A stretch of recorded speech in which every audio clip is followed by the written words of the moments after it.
All right, good morning, and welcome to the JVology show number 90, which is absolutely crazy. And I have my dear friend Kae Wagner with me. How are you, Kae? I'm doing great, Jay. How are you? Well, I'm doing great too, except I swear to God, I just pressed a button that said the JVology show, and our little logo says it is the JVology, it is holiday. Let's try that again. There we go. We're back to the show instead of the holiday. Although holiday wouldn't be incredibly horrible at this moment in time. I don't know about you. But for those of you who are not, who haven't been with us before, perhaps, I am still doing my wake-up coffee. For those of you who haven't been with us before, the JVology show, let me tell you a little bit about who we are, what we do, what you can expect in our cool little show coming up. So my name is Jay Fazette. I am the creator, the founder of JVology, the perfect mix of people, fun, and profit. And what we are is a community of folks who are, redesigning their businesses to utilize joint ventures to grow and scale. And what that really means is what we do is we help people to build a steady stream of perfectly qualified free leads at the front end of their business, a recurring passive income stream at the back of their business with their joint venture partners, serving their clients better. And one of the things that we do is we always want, first of all, our community to know who else is in the community, and even broader than that, the world to know who is in our community. And that's where I get to have cool conversations, like the conversation I will have with Kae here today, and to find out more about the cool work in the world that our community does. So in a nutshell, just so you understand, is that our community gets together in lots of different ways. So we have annual. There's a whole heck of a lot more than annual. We have events called JVology Live, where 150 people come together and learn about JVs and build JV partnerships and relationships. We have something called the Global Lounge, which is a membership community where you get to do JV deals regularly and consistently. We do coaching, we do consulting. If it's under the umbrella of joint ventures, fundamentally we do it. So on that note, what I would love to do is this. We should play our little. Is that the right one? We should play our little intro that Michelle built for us. And the last thing I want to tell you about this is that everything we do is built on one fundamental belief, which is we are better together. And that competition, quite frankly, is most likely, at best, not smart. At worst, damaging to our businesses and each other. So we're going to play a little sting, and then Kae is going to tell us about what she's up to in the world.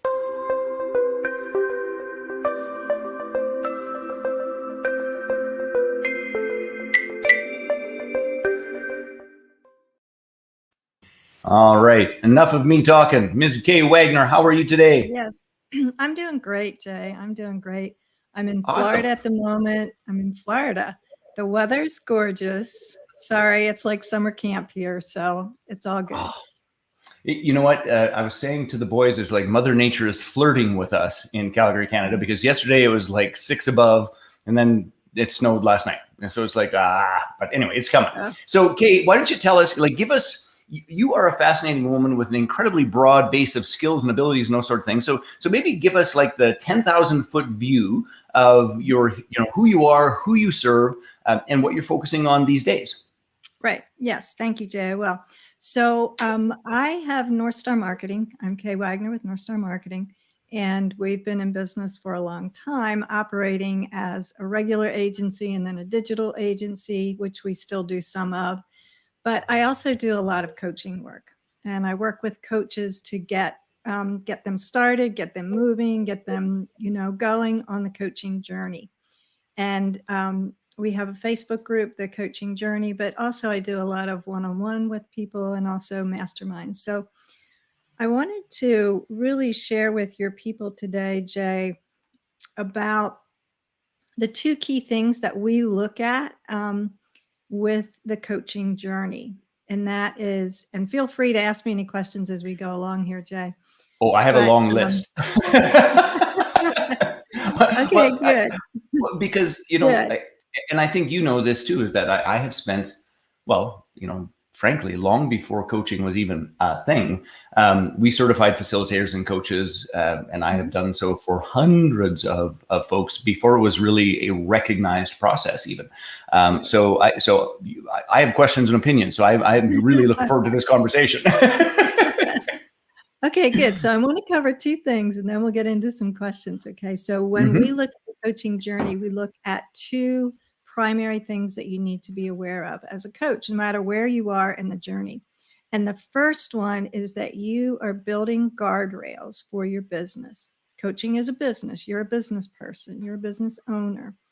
And building the guardrails means that you have accountability, and that accountability helps you with the business. But most important, it helps you stay true to your mission, your vision, your values. So that is the guardrails, right? So give me an example of a guardrail, because I think number one, in my head, I think it's like, yes, that's brilliant, but I also think some people think they're going bowling.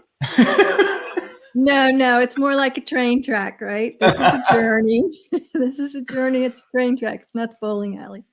So guardrails are, for example, if you have your program that you've committed to, that is, let's say it's a heart-centered program, and you want to help people with energy movement, clearing blocks, that kind of thing. And then some kind of shiny object comes down the road, and all of a sudden wellness of some sort or another is the most popular thing and selling like hotcakes, and you say, I'm hopping on that train. Oh. Well, guess what, folks? That's not your mission, your vision, your values, and you don't just abandon those just on a whim.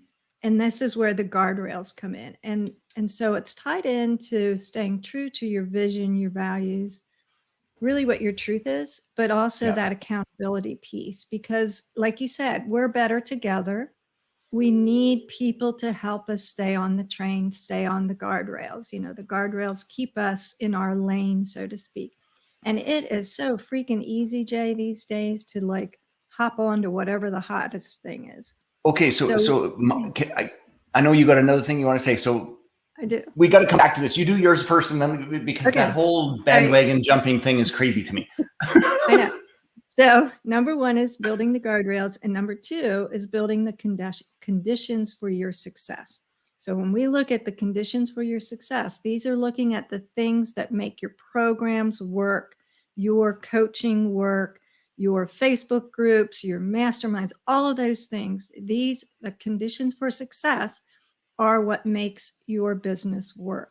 Okay, so you have the guardrails, and then you have the conditions for success. So Jay, I know you're going to ask me, what are the conditions for success, right? Okay. So we look specifically at these things. I'm just going to list them, and then we're going to come back to you, Jay, for questions. Strategies. The conditions for your success have to do with your strategies, your tactics, your networks, your guidance and support, and the systems that you put into place. So if you are a new coach and you go, holy wow, that's a lot. It is. It doesn't mean you do all of that in day one, because it's a journey. So what do you think, Jay? Questions? Well, yes, I do have a bunch of questions, but I also realized I forgot something, Kae. So gang, if you're watching this, because we share the show all over God's green earth. Mm-hmm. And if you want to make comments on it, you actually have to either click on the video itself or click right on the link that we shared. So it takes you to the broadcast page so that you can actually come and say hello, because both Kae and I have fair substantial experience in this domain. And if we can serve and support you in your coaching journey and any of those sorts of things, ask the questions. We will do our very best to respond. And I forgot to say that at the beginning. So click on the video, click on the link, come say hello over here so that you can, number one, interact with us, and we can have a little bit more fun.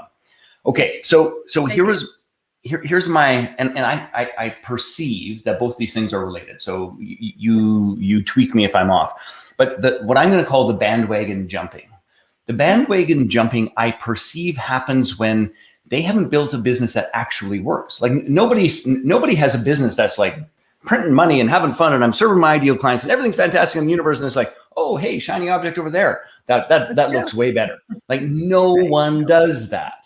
So the reason, that I think people are let's call it willing or in, I call it planting your flag. I think the reason that people don't plant their damn flag is that the secondary piece, everything you were talking about, creating the conditions so that they can actually win, isn't in place. So these two things have to work together in pretty significant and strategic ways.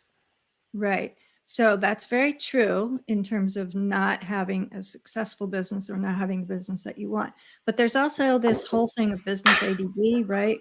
People get a little restless. Things don't happen as fast as they want. They see these things. I just saw a couple days ago, somebody had this post about, I just joined Clubhouse 2 weeks ago and I made 25K and I'm and everybody is like, that's the biggest shiny object right now, right, Jay? Mm-hmm.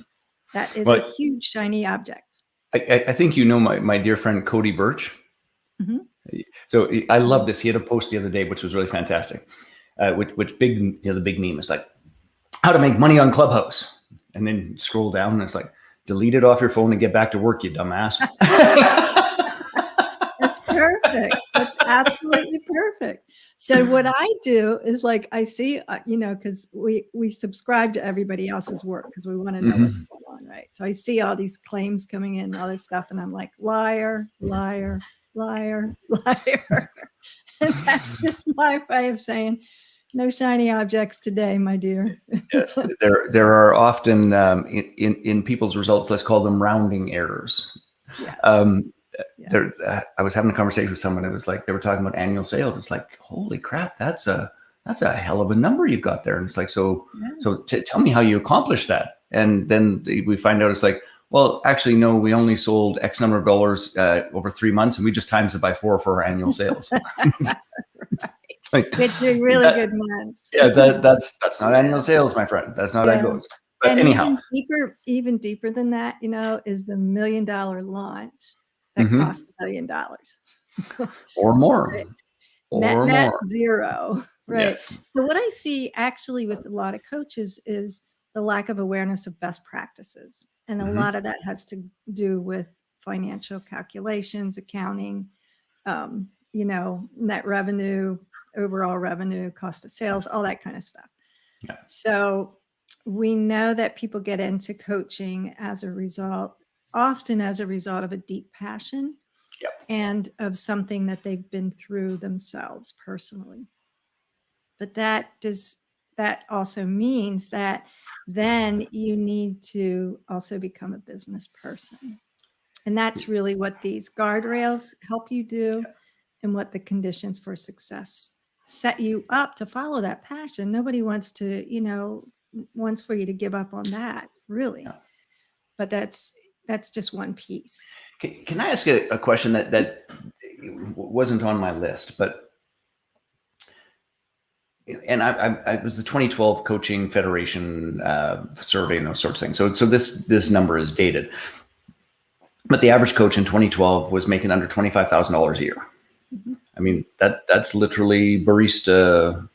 You make more money at Starbucks. I wonder, and I'm just curious about your opinion. This whole thing about becoming a business person, do you think all coaches are actually capable of that? Or do you have any, I've come to think that just somehow or another get enough scale that you can hire support, because you'll never be good at that. In many cases, and there are others who are utterly and completely brilliant. They find their mojo. But what's your sense of what feels like at many times just trying to put a square peg in a round hole? Right. Yeah. So I see a couple of different types of coaches. I see coaches who come in as a second or third career. And these people do not want to be business people. They do not want to, they don't even want to be marketers. They do really deeply want to make an impact in the world with their work. And so, we love to see those people succeed, but they need to be able to outsource some of those functions and get either a fractional finance person or a marketing person or some kind of service to help them, because they are most interested in their body of work and in getting their work out. And so that's an important, really an important distinction. People who are maybe in their second and third careers. Now, here's the rub for those people. Those people have had successful first careers. Their career has been very successful. what is hard for them to understand is that when you start over as a coach, it is not a walk in the park. You are not starting with all of your career behind you. You are starting at the starting block. You're starting in the train station. And all of that success you had before informs you and is certainly valuable. But this is a different world. This is a different marketplace. It's a different marketplace. Well, and it's interesting you say that because, you've heard me share my story of,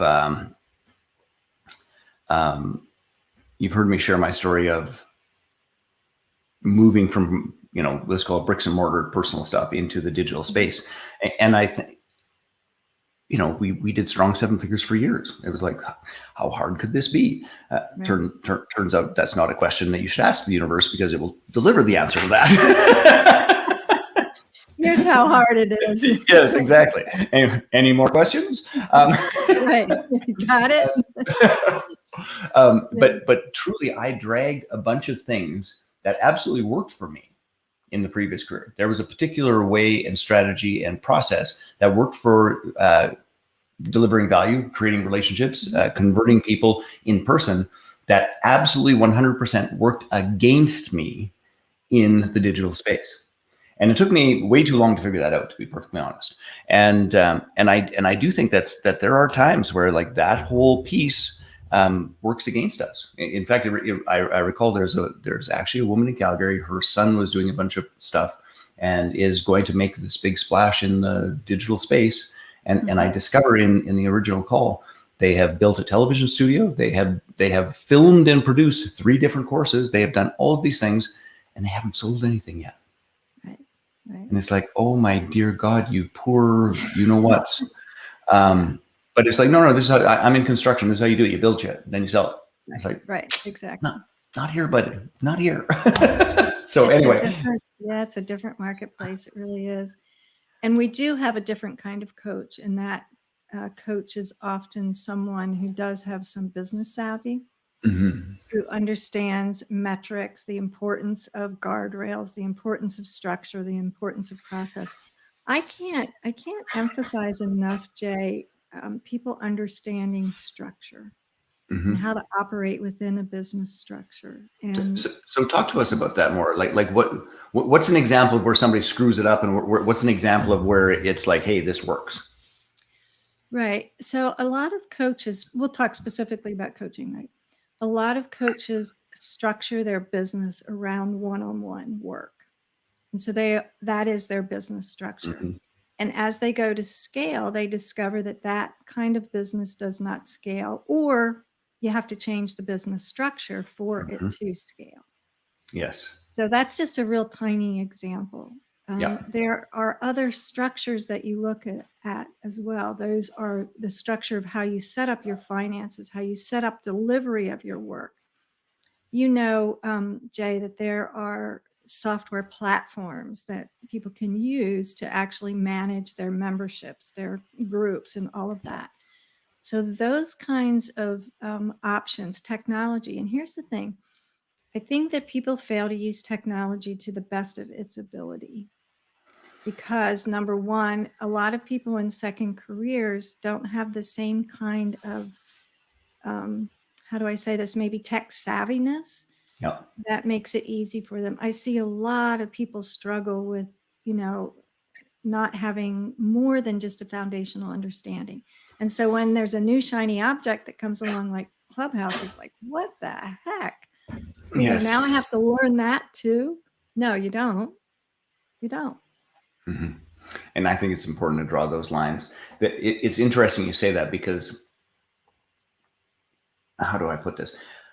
I love technology. I'm quite inspired by it. I mean, for those of you who don't know, we're actually in the midst of building, the world's first joint venture matching platform using artificial intelligence. Like I am, and here's the honest God truth about it. Most of the stuff the coders don't say talk about is like, I don't understand. It's like, look, you do whatever you got to do. This is the result. Make it so. Anyway, this thing happen. Yes, exactly. So if these 3 things happen, make that happen. You fill in the blanks. Anyway, but the truth is it is getting more complex, and And as a entrepreneur in today's world, is that in my belief, it is far better to throw ourselves into understanding one piece of software that we're actually going to work it than have a cursory knowledge of 32 that don't actually fulfill the objective. And I can tell you time and again, when we get under the hood, when I'm doing VIP days and those sorts of things, we get under the hood. It's like, well, what does this do? Well, this one little thing, but it's like, it's wasteful. And as excited as I am about, being a SaaS platform owner, those monthly recurring bills as a coach or a entrepreneur, they can be a little daunting. Right. So, being a SaaS provider, platform provider, requires a different business structure. So you have that part, that part of your business, and then you have the coaching, the JVology, and so, people need to understand that delivering certain outcomes, i.e. programs, platforms, results, may require different structures. Mm-hmm. So it seems rather obvious, but not always when you're in the weeds with it. So I just recommend to everybody that they look at their business strategies, they look at their business structure, begin to think about their work as a business, not just as a program or being a coach. Being a coach, so that's the question, does that equal being an entrepreneur to you? Well, I think in most cases the answer to that question is no. And maybe it's different today, and I'd love your opinion about this, but I used to sort of make fun of people entering the coaching space because it sort of, as I would say it, people would go, oh, I did that, which was, it's like, in my job, I used to make $75,000. So what I want for my coaching business is I'd like to make $75,000. And then it goes to, it's like, but wait a second, I'll be in a better tax management process. So I probably don't have to make entirely 75. I could probably make like 67 and still have like the same lifestyle. And then it's like, well, wait a second. And I'm going to have freedom. I don't have to like show up at work. I don't have to pay for parking downtown. I don't have to do all those sorts of things. Like, so the truth of the matter is I could probably make 60 and still have better freedom and more money and run my own business. But it's not a business. What they're doing is actually talking themselves into maintaining their lifestyle, trading their time for money, not to the job downtown, but with their new crazy boss who is them. And it's not a business you can ever have. Yes, we're all batshit crazy. Some of us more than others. Yeah. So, in that regard, it's a job in a different place without the corporate world that you're reporting to. Yeah. So making that leap or getting on that journey from just having a job and you're the boss or having a job to becoming a business is really what the coaching journey, bottom line is really about. Yes. Is being able to put some structure in place, some, programs, some work, some marketing, and then really showing up every day, ready to do this thing. And when you love what you do, you want to spread the love, you want to get the messaging out there. And, to your platform that you're developing, and kudos to you, Jay. I love what you do with that, what you're doing. But I think the most important thing is for people to really realize that, we are in this together. Being a lone wolf in this business, in this category, is the worst thing you can do, because you will get into a bad spiral so fast you won't know what happened. I have a lot of people that are in the space right now who are looking at whether they're going to stay in the space or they're going to go back to corporate. Corporate jobs will be opening up en masse within the next 6 months. We'll see some migration from the industry and back into corporate. It's not. I am sure that's true. Thing, some people give it a try, and some people are better suited for corporate work. And I worked with corporations for decades. I love corporate work. Would I want to be in it? No, thank you. I do. I love the freedom that I have. I am so clear that I am unemployable, and I've been unemployable since I was 20. It's like I wouldn't wish me on anyone in that domain. Okay, so one of the things that I think is really important that you're saying is that truly entrepreneurship is not for everyone. And I just wholeheartedly believe that. And the, what I'm going to call the romantic vision or the plain old BS marketing message of you can be on the beach with your laptop making $22 million. Like that shit bugs me, just to be perfectly clear. But there's a truth telling process about, am I really cut out for this? And am I the person that should be leading my own business? And do I have not just the desire, but the skills, the support, all of those pieces?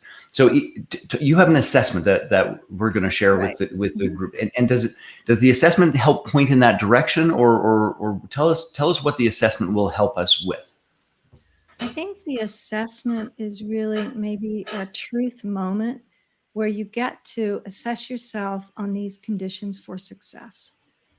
And you get to see by how you assess yourself whether in fact you should create more conditions for your success and be successful, or maybe this isn't you. It's not designed to weed out entrepreneurs or non-entrepreneurs. It's actually designed to help people who are on the journey, who want to understand why they're not moving forward in the way that they want to, because they're not seeing what they can't see.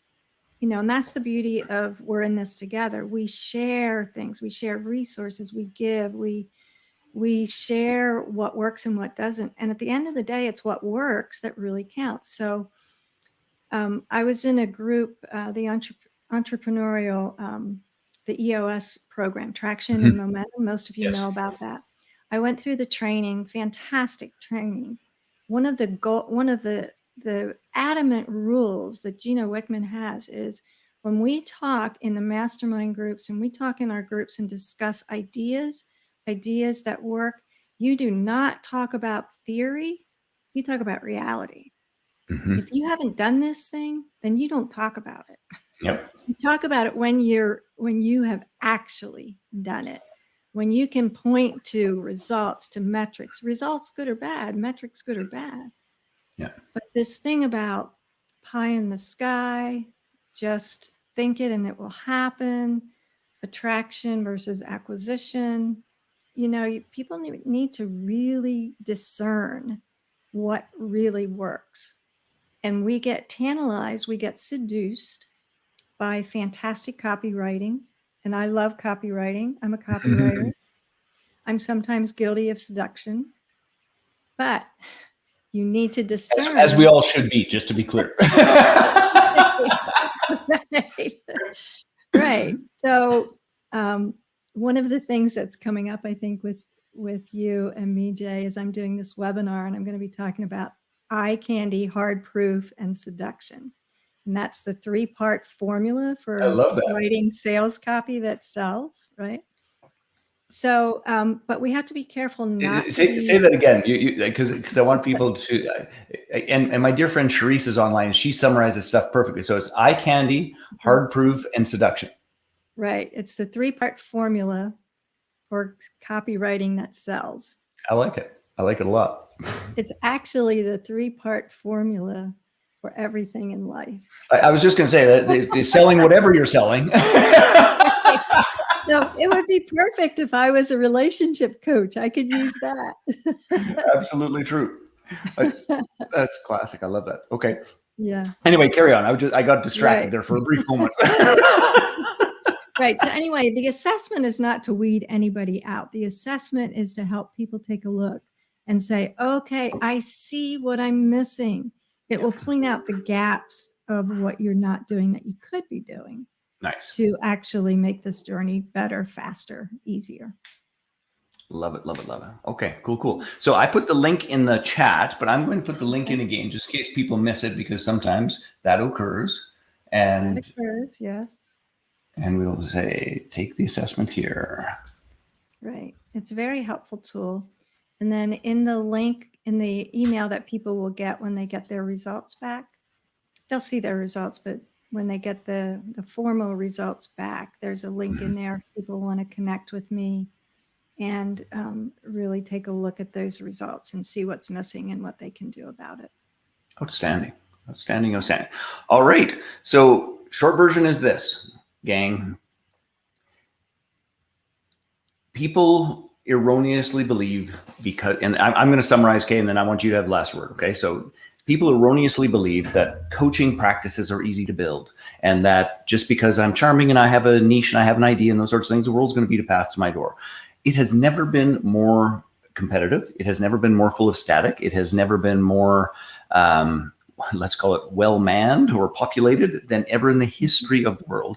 And just because you're a great coach, that honestly has nothing to do with your capacity to run a successful coaching practice. Yeah. Those two things are, in many cases, diametrically opposed. And Kay's skills and abilities are to help you create a structure, a process, and some, your words, guardrails, my words, plant your flag, ways to make sure that what you are going to actually create, you stick to and give enough time, effort, energy, structure, process, and fuel that it can actually sustain and create a great practice. So if you're interested in that process, and you should be, because the truth is, on the one hand, I'm rattling the chain of it's damn tough. On the other hand, there is nothing more beautiful than having six-figure clients. There is nothing more beautiful than choosing a handful of people that you actually help move the needle for, and you're incredibly well paid and you have freedom for. Like it can be stunning and beautiful, and Kay can help you do that. But probably the first step is for you to do the assessment and see where you're really at. So just go do that, for crying out loud. Wait, last word to you, Kay. Right. So just go do that, for crying out loud. So here's my great marketing. Do it, damn it. Right, good. So here's the thing. You need two things. You need guardrails. You need to build guardrails, accountability, following your values, keeping true to your values and your beliefs. And the second thing is build the conditions for success. It's work. You need help with it. And if you do it, you will be successful. And that's the good news. Love that. Love that. Love it. Kay, thank you so much for being with us. I truly appreciate you. And if you want to connect with Kay, of course, go do that assessment. If you want to connect with Kay and people, a whole bunch of other brilliant people like her, then you should be coming to our next JVology Live, which is April 21st through 23rd. We'll be in a community of 150 plus or minus people who are there to build relationships, create joint ventures, and share their message. And if you're interested in what that looks like, I'm going to play a little video on our way out. And Kay, thank you so much for being here. We will see you soon. I look forward to our webinar, by the way. Thank you. Take care. Thank you. Bye-bye.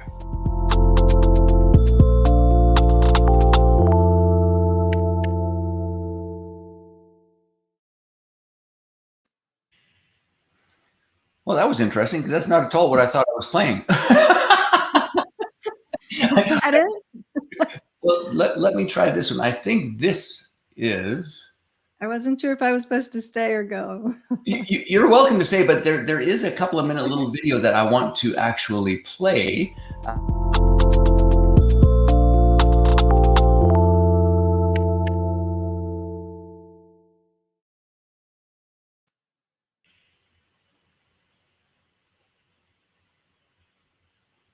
That's not it either.